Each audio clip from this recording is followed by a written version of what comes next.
মাটনের রেসিপি অনেকে অনেকভাবেই বানিয়েছেন। একবার এইভাবে কড়াই বানিয়ে দেখুন, খেতে হয় অসম্ভব টেস্টি। কুকার ছাড়াই কড়াইয়ে একদম নরম তুলতুলে মাটনের রেসিপি। নমস্কার বন্ধুরা, প্রিয়াস কুকিং ব্লগে আপনাদের সবাইকে স্বাগত জানাই। আজকে আমি আপনাদের সঙ্গে শেয়ার করব ঝাল ঝাল মটন কষার রেসিপি। মাটনের রেসিপি বানানোর জন্য আমি এখানে 2 কেজি মটন নিয়েছি। পরিষ্কার করে জলে ধুয়ে নিয়েছি। এরপর দিয়ে দিতে হবে পর্যাপ্ত পরিমাপ সরষের তেল। তেলটা একটু গরম হয়ে গেলে দিয়ে দেব 5টা এলাচ, সামান্য দারুচিনি আর 4টে তেজপাতা। গোটা গরম মশলাগুলো খুব ভালো করে ভেজে নিতে হবে। গোটা গরম মশলা থেকে মিষ্টি একটা গন্ধ বের হয়েছে। এবার দিয়ে দেব কোচানো পেঁয়াজ। আমি এখানে 100 গ্রামের মতো কোচানো পেঁয়াজের ব্যবহার করেছি।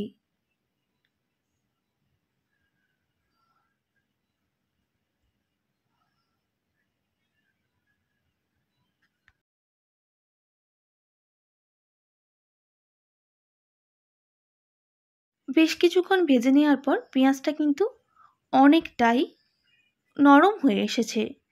এবার দিয়ে দিতে হবে রসুন বাটা।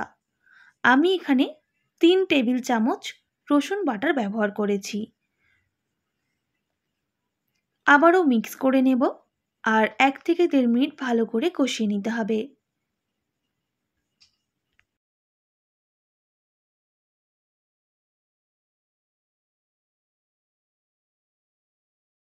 রসুন যত ভালো করে কষানো হবে ততই কিন্তু আমাদের মাটনের রেসিপির টেস্টটা দুর্দান্ত হবে।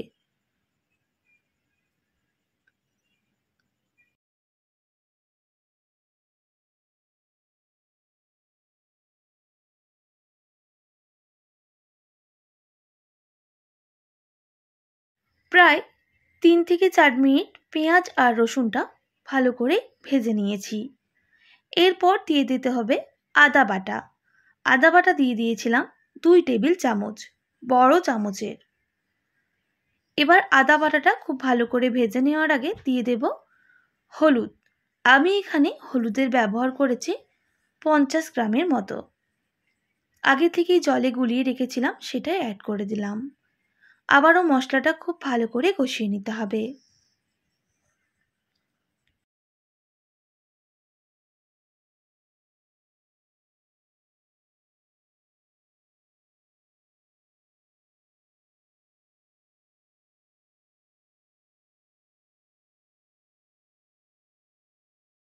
বেশ কিছুক্ষণ মশলাটা কষিয়ে নিয়েছি।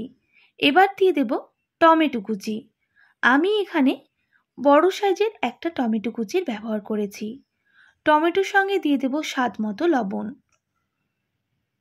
আবারও মশলাটাকে ভালো করে কষিয়ে নিতে হবে। লবণ দিলে টমেটোটা খুব তাড়াতাড়ি নরম হয়ে যায়।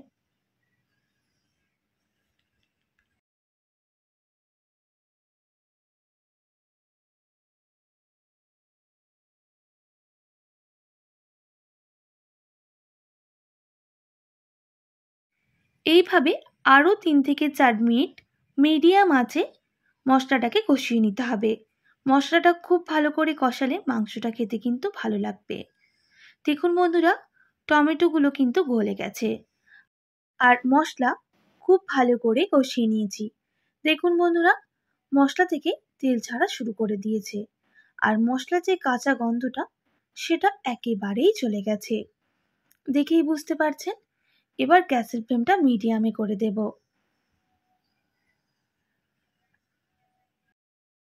মশলা থেকে তেল ছাড়াও শুরু করে দিয়েছে। এবার দিয়ে দিতে হবে ধুয়ে রাখা মাটন।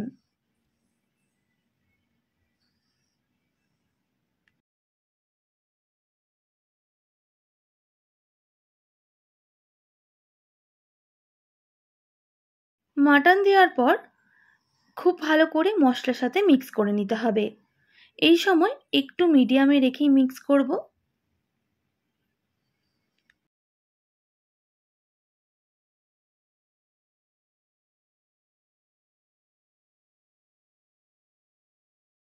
খুব ভালো করে মিক্স করে নেওয়ার পর আমি এবার গ্যাসের ফ্লেমটা হাই করে দেব আর একটা ঢাকনা দিয়ে ঢেকে দেব বেশ কিছুক্ষণের জন্য। বেশ কিছুক্ষণ পর ঢাকনাটা সরিয়ে নিচ্ছি। দেখুন বন্ধুরা, মাটন থেকে কিন্তু জল ছাড়তে শুরু করে দিয়েছে। খুব ভালো করে মাটনটাকে কষিয়ে নিতে হবে। এইভাবে 3 থেকে 4 মিনিট মশলাটাকে মাটনের সাথে কষিয়ে নেব।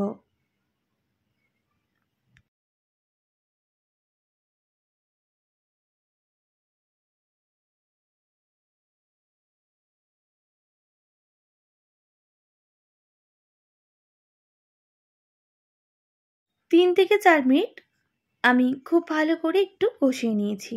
আবারও ঢাকনা দিয়ে ঢেকে দেব বেশ কিছুক্ষণের জন্য। বেশ কিছুক্ষণ পর আবারও ঢাকনাটা সরিয়ে নিতে হবে। বন্ধুরা দেখুন, মাটন থেকে কতটা জল বের হয়েছে। আবারও আমি নাড়াচাড়া করে নিচ্ছি, না হলে তলার দিকটা বসে দিতে পারে।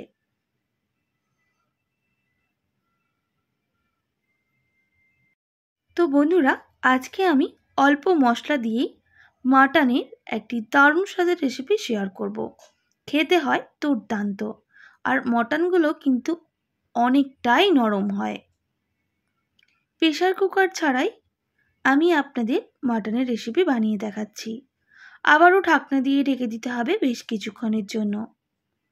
বেশ কিছুক্ষণ পর আমি অল্প একটু কাশ্মীরি লঙ্কার গুঁড়ো দিয়ে দেব, যেহেতু আমি আগে ঝালের কোনো রকম ব্যবহার করিনি। আর দিয়ে দেব লঙ্কা গুঁড়ো ঝালের জন্য, কারণ কষানোর পর আমি আমার মেয়ের জন্য বেশ কিছুটা তুলে রেখে দিয়েছিলাম, যেহেতু একদমই ঝাল খেতে পারে না। দিয়ে দিলাম ঝাল লঙ্কার গুঁড়ো 2 টেবিল চামচের মতো। আপনারা অবশ্যই ঝালটা কম বেশি করে নেবেন। আবারও খুব ভালো করে মশলাটা কষিয়ে নিচ্ছি।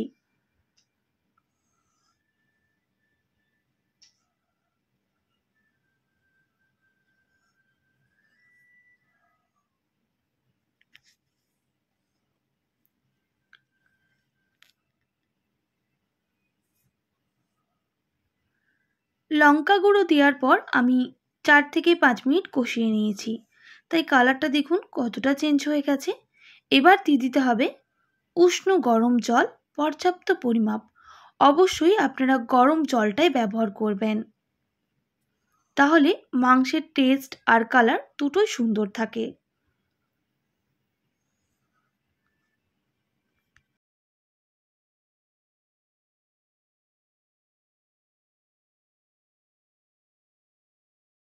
জল দেওয়ার পর আবারও ভালো করে মিক্স করে নিতে হবে, আর বেশ কিছুক্ষণ এইভাবেই ফুটিয়ে নিতে হবে। আধ ঘন্টা মতো গ্যাসের ফ্লেমটা মিডিয়াম রেখেই ফুটিয়ে নেব।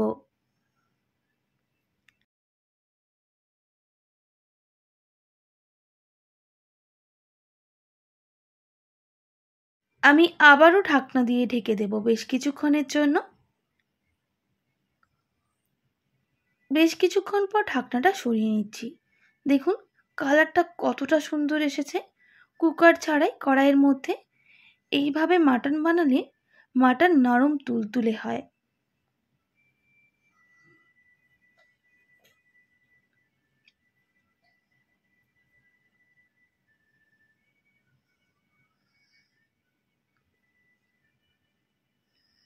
বন্ধুরা, এরপর সবশেষে দিয়ে দিতে হবে সামান্য পরিমাপ গরম মশলা গুঁড়ো।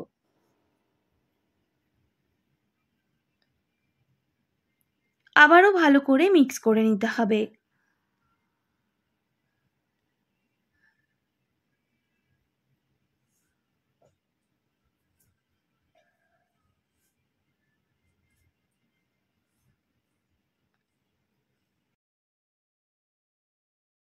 গরম মশলা দেওয়ার পর বেশ কিছুক্ষণ ফুটিয়ে নিয়েছি, আর মাটনটা কিন্তু একেবারেই সুসেদ্ধ হয়ে গেছে। আমি এখানে বেশ কিছু পরিমাপ আলু নিয়েছিলাম। আলুগুলো কিন্তু ভালোভাবেই সুসেদ্ধ করে নিয়েছিলাম। সেই আলুটাই মাটনের মধ্যে দিয়ে দিলাম। আপনাদের যদি আলুটা অপছন্দ হয়ে থাকে, সেক্ষেত্রে আপনারা স্কিপ করতে পারেন। আবারও মিক্স করে নিয়ে 3 থেকে 4 মিনিট ফুটিয়ে নেব।